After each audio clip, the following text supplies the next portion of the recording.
Set TV production.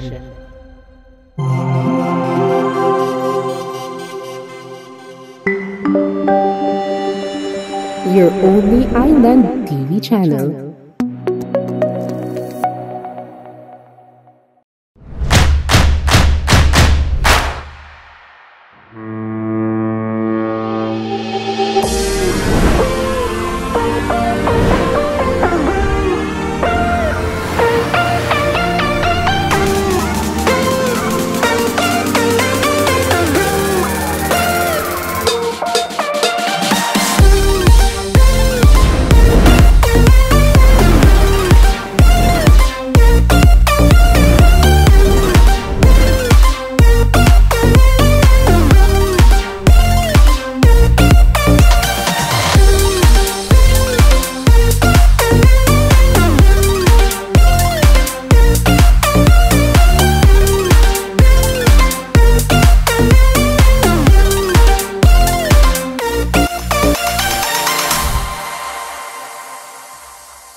Yo mga kalodi, and we're back again for another episode of It's Up to You.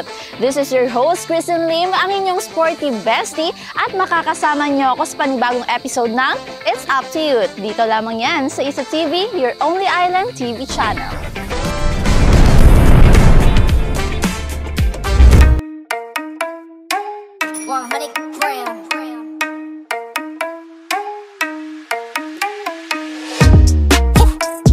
So tall, I could give a high five to the pilot. Yeah, family tight, I keep small circle like island. Whoa, inbox full of contracts, I signed with a stylist. Yeah, blue faces blowing up like violet. Talk about the things they're gonna say when they see me, and when they see me, they just dap me up and say good to meet me. I keep it going, flowing over this and make it look easy. Say I do this every day of the week. Para sa episode na ito, andito tayo ngayon sa Isabela City Park. Samahan niyo akong alamin kung ano nga ba ang meron dito sa Isabela City Park at ano-ano nga ba ang magagawa dito. Tara! Woo! Ano-ano nga ba ang meron dito sa Isabela City Park? Ang Isabela City Park ay isa sa mga magandang tambayan at madalas na dinadaluhan hindi lamang ng mga Isabelenyos pati na rin ng mga turistang bumibisita rito sa ating napakaganda at patuloy na gumagandang lungsod ng Isabela. Ito ay matatagpuan sa Fuego Fuego Beachfront, Barangay Tabiawan, Isabela City. Ano-ano nga ba ang magagawa natin sa Isabela City Park? Good afternoon po, Happy Isabela. Ay ma'am, matanong ko lang po, ano po yung ginagawa nyo ngayon dito sa Isabela City Park po? Namasyal lang po, pati ng pamangkin ko, mama ko, kuya ko. So ma'am, ano po yung masasabi nyo na finally po ay nagkaroon tayo ng ganitong lugar sa Isabela City? Maganda po, actually malayo pero okay naman daw yung spot. Tapos parang nakakapag-enjoy yung mga bata. Malayo? Taga saan po kayo ma'am? Taga Holo, nagpunta lang po kami dito. Pero saan po nag-stay ngayon? Sa Isabela, sa fisheries. So ano po yung masasabi nyo sa mga who encourage other people na pumunta po dito sa magandang park po natin? Guys, must try magpunta dito, maganda with kids, with family, banding, ganun lang po. Ano po, kasi maganda yung view niya, and maganda din po yung ambience niya. Maganda din po yung view niya for picture and yung pag-set po ng sun. Kumbaga aesthetic, di ba? Yeah, kung take tayo ng picture. So ano po yung masasabi nyo sa pamahalang lungsod ng Isabela na nagkaroon tayo ng ganitong napakagandang Isabela City Park? Very grateful po and thankful, and ano po, maganda, parang hindi po nagkamali sa pagboto yung mga voters. So ito si Langga, anong pinunta mo dito sa Isabela City Park? Para mag-family bonding. Yes, ano pa? Siyempre yung laro-laro, di ba? Maganda. Nag-enjoy ka ba? Okay. Enjoy. So yun. And that's it. Well, nandito kami ngayon kasi gusto lang namin makapag-family bonding with my kids. Actually, we're from Lamitan City. Lamitan po yes kayo? po. Wow, Tapos pumunta po kami nice. kasi ang ganda po ng view dito, nakaka-relax, malayo sa stress. Tapos, at the same time, maganda din yung ambience, maraming tao. Pinuntahan ko dito is with my family and we just wanted to spend time together and mag-eat, like having a picnic. And maganda yung view dito, lalo na pag sunset. And also yung ambience, yung breathtaking sunset. Para relax dito. Para makalanghap ng fresh air. Pati family bonding na rin. Every weekends po, tuwing day off ng tatay ko. Ma'am, Happy Isabela po, good afternoon. Ay ma'am, Hi. matanong ko lang po, no? Ma'am, ano po yung pinunta nyo dito sa Isabela City Park po? First of all, gusto naming mag-unwind, and since ito, one of the best in Isabela City, na nandito na lahat, may park, may sea, and of course, patok to sa mga bata since I have children. So dito talaga nila gusto, nire-request talaga nila yon na mag-fuego-fuego, mag-Isabela City Park. Ay ma'am, every week po ba kayo pumunta dito? Sometimes twice a week, thrice a week, wow. yes. So ma'am, ano po yung masasabi nyo sa mga Isabelanos na to encourage them na pumunta po dito sa napakagandang Isabela City Park natin? To my fellow Isabeleños, I'm inviting you na pumunta dito sa Isabela City Park kasi kung gusto nyo mag-unwind, kung gusto nyo mag-usap-usap, gusto nyo mag-marites, mag-kumain, maglaro, and have fun with your family, swak na swak ang Isabela City Park kasi nandito na lahat. Maraming beautiful spots ang makikita natin dito at marami tayong pwedeng gawin dito. Nariyan ang Children's Playground kung saan maraming mga pasilidad para malayang makapaglaro ang ating mga chikitings. Pwede rin ito sa mga feeling chikitings. Meron rin tayong isang amphitheater kung saan usually ginaganap ang mga events hosted by the city and oops, pwede na rin maging reception ng iyong kasal. Sana all! Meron ding concrete pathways kung saan pwede kang maglakad-lakad with your jowa. Jowa! Meron din tayong Instagrammable spots kung saan pwede ka mag-post for your Instagrammable pics.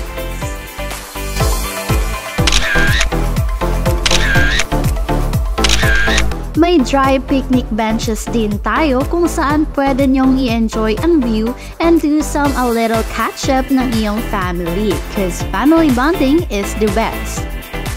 And solar lamps naman para sa panggaming kaganapan para kitang-kita pa rin ang ganda nito dito kahit gabi na. Meron naman tayo mga pasilidad para sa health and wellness where you can burn your carbs.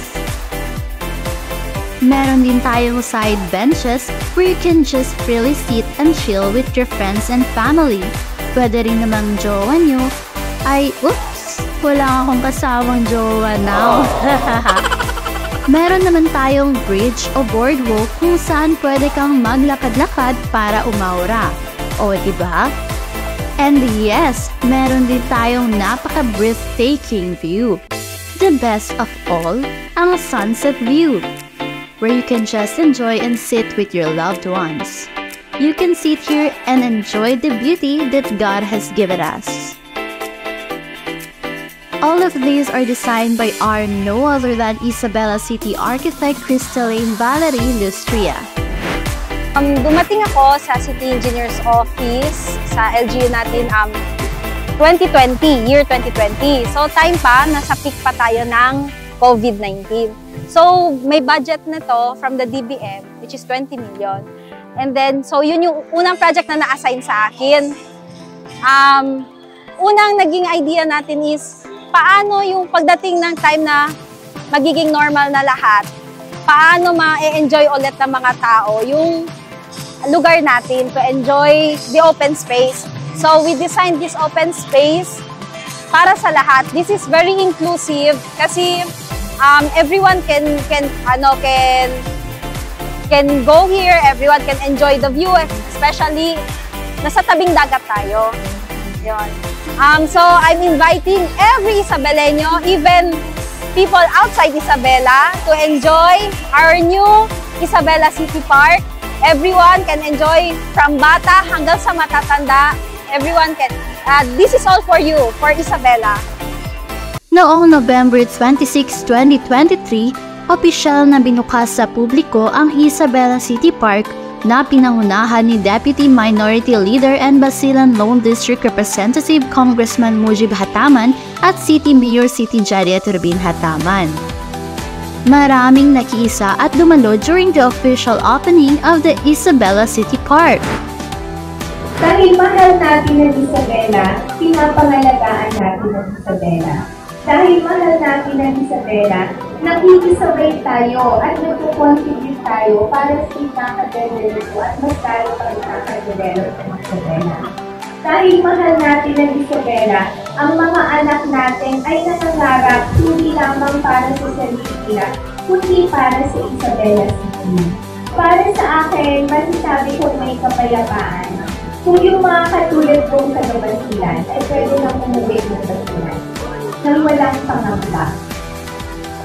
Yung pangamba kasi hindi lamang mo dahil sa takot for any value, kundi yung kampante ka natitira sa home mo nang hindi ka natatakot na mapag-iwanan ng mundo, nang hindi ka natatakot na mapag-iwanan sa kalidad ng edukasyon ng mga anak mo. Yung hindi ka matatakot na hindi mabigyan ng tarampatang health attention kung merong magkasakit sa pamilya mo. Yung hindi ka matatakot na walang mapagkakakitaan o walang magiging trabaho ng pamilya mo. And I'm happy to say that kahit pa paano po, unti-unti po natin pinutungo ang landas na yun para sa Basilan. At nagpapasalamat po ako sa inyong lahat na kasama namin patuloy na naniniwala at inshallah ay magpapatuloy sa kung ano man yung maibigay namin para tuloy-tuloy ho na maabot natin yung kapayapaan na yon para sa Basilan, para sa Isabela at para sa ating lahat. Maraming salamat po. Wassalamualaikum. So ngayon, nung naging congressman ako, barya-barya lang naman, baka pwedeng i-focus natin sa Isabela City. Bakit? Dahil Isabela City ang mukha ng Basilan. Kung maganda yung Isabela, maganda ang Basilan. Kung marami ang pumupunta sa Isabela, marami rin ang iikot sa Basilan. Kung makinabang at maganda ang pag-unlad ng Isabela, sigurado ako gaganda na ang pag-unlad ng Basilan. Darating at darating na. Ako buo ang loob ko.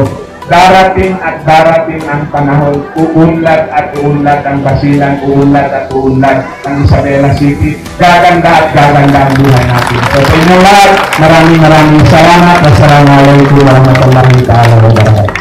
Ang Isabela City Park ay pinontohan ng Department of Budget and Management Local Government Support Fund ng 20 million pesos para sa 4,000 square meter na lupain. Bilang bahagi ng pagtutulungan ng pamahalaang lungsod ng Isabela, Department of Labor and Employment, Nagdilaab Foundation Incorporated at the Asia Foundation's Accelerate PH Program, 11 kababaihang micro-entrepreneurs sa Isabela City Park ang nakatanggap ng negosyo cards at paunang kapital noong December 2023 sa Fuego-Fuego, Barangay Tabiawan. Dito rin matatagpuan ang Tagima Quincentennial Historical Marker. Ang Tagima Quincentennial Historical Marker ay opisyal na inihinsad sa publiko noong November 11, 2021 bilang bahagi ng mga aktibidad na nakalinya sa 2021 Quincentennial Commemorations of the Philippines, particularly the Philippine part in the first circumnavigation of the world. Ang naturang marker ay nakatayo sa baybayin ng Fuego-Fuego Beach, malinaw na makikita ng lahat ng mga sasakyang pandagat na patungo sa Isabela City papunta sa pantalan ng naturang lungsod. Ang lugar ay inayos upang maging isang kaaya-ayang dalampasigan na pasyalan para sa mga turista at mga taga-Isabela. Ang Quincentennial Historical Marker ng Tagima ay nagbibigay pugay sa pagdaong na ginawa ng Magellan Elcano Expedition noong 1519 to 1522. Ang Tagima, na kasalukuyang kilala bilang Basilan, ay isa sa mga lugar sa Pilipinas na nabanggit sa mga kroniko ni Antonio Pigafetta. Siyempre, there's more! Dito rin natin mahanap ang soon-to-rise Isabela City Museum, which is set to design by the renowned architect Royal Pineda. Kasama ang Isabela City Park at ng Taguimat Quincentennial Historical Marker, ang museo ay nakatagdang baguhin ang baybayin ng Fuego-Fuego sa Barangay Tabriawan bilang sentro ng kultura, kasaysayan at libangan ng turismo ng lungsod ng Isabela, isang bisyon na inspirasyon mula sa layunin ni Mayor Turabin Hataman na ipagmalaki at pagyamanin ang kultura at ang mga sustainable turismo bilang mga plataforma tungo sa pagkakaroon ng happy and dignified life for all. Uy, there's more! Alam niyo ba na may free film viewing rin sa Isabela City Park? Yes! Ang pamahalaang lungsod ng Isabela sa pamamagitan ng Information Technology Services Division na pinamumunuan ni Zulfikar Zabdullah ay nagdadala sa inyo ng Fuego-Fuego Film Fest na may libreng panonood ng pelikula sa Isabela City Park tuwing Biyernes ng gabi. Ang inisyatibong ito ay naglalayong magbigay ng alternatibong libangan sa mga pampublikong espasyo ng lungsod para sa mga residente ng lungsod ng Isabela kung saan maaaring mag-enjoy ang bawat miyembro ng pamilya. So come and bring your families and friends to enjoy free movies at Isabela City Park. Of course, hindi rin natin dapat makaligtaan ang pagpapanatili ng kagandahang taglay nito. Nararapat lamang na tayo mismo ay marunong kung paano pangalagaan ang kung anong meron tayo. Huwag kalimutang itapon sa tamang tapunan ang mga basura nang sa ganon ay makakatulong tayo sa pagpapanatili sa kagandahan ng ating lungsod. Ang pagtatayo ng Isabela City Park ay tugma sa 9-point priority agenda ni Mayor Turabin Hataman na nakatuon sa pagpapaunlad ng ekonomiya at pagpapaunlad ng sustainable tourism para sa mas magandang kalidad ng buhay ng bawat Isabelenyo. Ang Isabela City Park ay nagpapakita ng dedikasyon ng lokal na pamahalaan sa pagpapayaman ng kultura at kasaysayan ng lungsod. Inaasahan din itong hikayatin ang mas maraming turista at lokal na bisita. Ang lahat nito ay bahagi ng mas malaking layunin at itaguyod ang isang masaya at dignidad na pamumuhay para sa lahat.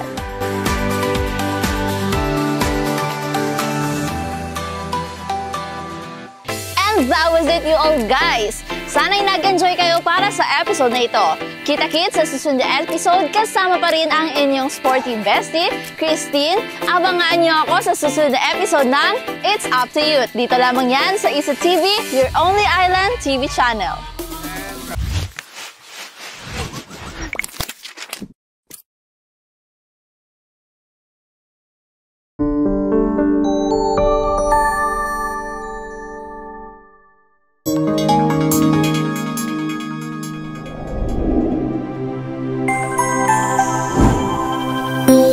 Isa TV Production.